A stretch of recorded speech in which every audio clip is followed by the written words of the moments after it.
ನನ್ನ ಜೊತೆಗೆ ಇವತ್ತೊಬ್ರು special guest ಇದಾರ್ರಿ. ಇವ್ರು ಏನ್ ಸಾಧನೆ ಮಾಡಿದ್ದಾರೆ ಅಂತ ಇಂಟರ್ವ್ಯೂ ಮಾಡ್ತಾ ಇದ್ದೀರಾ ಮೇಡಮ್? ಕೊಟ್ಬಿಟ್ರಿ ಫಸ್ಟೇ ಕಾಷನ್.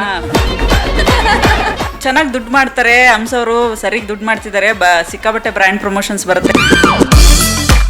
ಲೈಫಿಗೆ ಎಷ್ಟು ಬೇಕಷ್ಟು ಮಾಡ್ತಿದ್ದೀನಿ. 1000 ಚಾರ್ಜ್ ಮಾಡ್ತೀರಾ, ಲಕ್ಷ ಚಾರ್ಜ್ ಮಾಡ್ತೀರಾ? ಲಕ್ಷಕ್ಕೆಲ್ಲ ಯಾರೇನೋ ಕಮೆಂಟ್ ಹಾಕಿದ್ರು ನೋಡೋದಪ್ಪ ನಾನು, ಅಕ್ಕ ಎಲ್ಲ ಬಿಟ್ಟು ನಾನು ನಿಮ್ಮ ಮೇಲೆ ಭಾಳ ಓಪ್ ಇಟ್ಕೊಂಡಿದ್ದೀನಿ, ಸಾಧನೆ ಮಾಡ್ತೀರಲ್ವಾ ಅಂತ. ನನ್ ಬಿಡಕ್ಕೆ ಬಂತೀವಾಗ. ಯಾರಾದ್ರೂ ಡೈರೆಕ್ಟ್ ಆಗಿ ಬಂದು ಪ್ರಪೋಸ್ ಮಾಡಿದಾರ ನಿಮ್ಗೆ? ಯಾರವರೆಲ್ಲ ಅಷ್ಟು ಕಮೆಂಟ್ಸ್ ಹಾಕ್ತಾರೆ ನೀನ್ ಚೆನ್ನಾಗಿದ್ಯಾ ಅಂತ.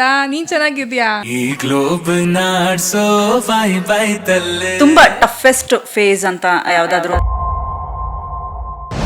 ಟಾಪರ್ ಆಗ್ಬಿಟ್ಟು CA ಆಗೋಣ ಅಂದ್ಬಿಟ್ಟು ಏನಪ್ಪ ಹಿಂಗೆ ಕೆಲಸ ಮಾಡ್ತಾ ಇದೀನಿ, ಹಿಂಗಾಗ್ತದೆ ಎಲ್ಲ ಅಂತ ಅವಾಗ ಮೆಂಟಲಿ ತುಂಬಾ ಬೇಜಾರಾಗ್ತಾ ಇತ್ತು. ಹೆಂಗೆ ಫ್ಯಾನ್ಸ್ ಎಲ್ಲ ಸಿಕ್ಕಾಗ ಹಂಸ ಬನ್ನಿ ಸೆಲ್ಫಿ ತೆಗೆಸ್ಕೊಳ್ಳೋಣ ಅಂತಾರ? ಸರಿ, ಇಲ್ಲ ಒಬ್ರೊಬ್ರು ದೂರದಿಂದ ನೋಡ್ಕೊಂಡು ಎಲ್ಲಿ ನೋಡೋಳು ಟಾಪ್ ಟು ಬಾಟಮ್ ಅಬ್ಸರ್ವ್ ಮಾಡ್ತಾರೆ. ಪಕ್ಕದವ್ರಿಗೆ ಗೊತ್ತಾಗ್ಬಿಡುತ್ತೆ ನಮ್ಗೆ. ಯಾವ ಪಾರ್ಟಿ ನೀವು? ರೀಸೆಂಟ್ ಆಗಿ ಅದೇ ಸುದ್ದಿ ಈಗ. Birthday party.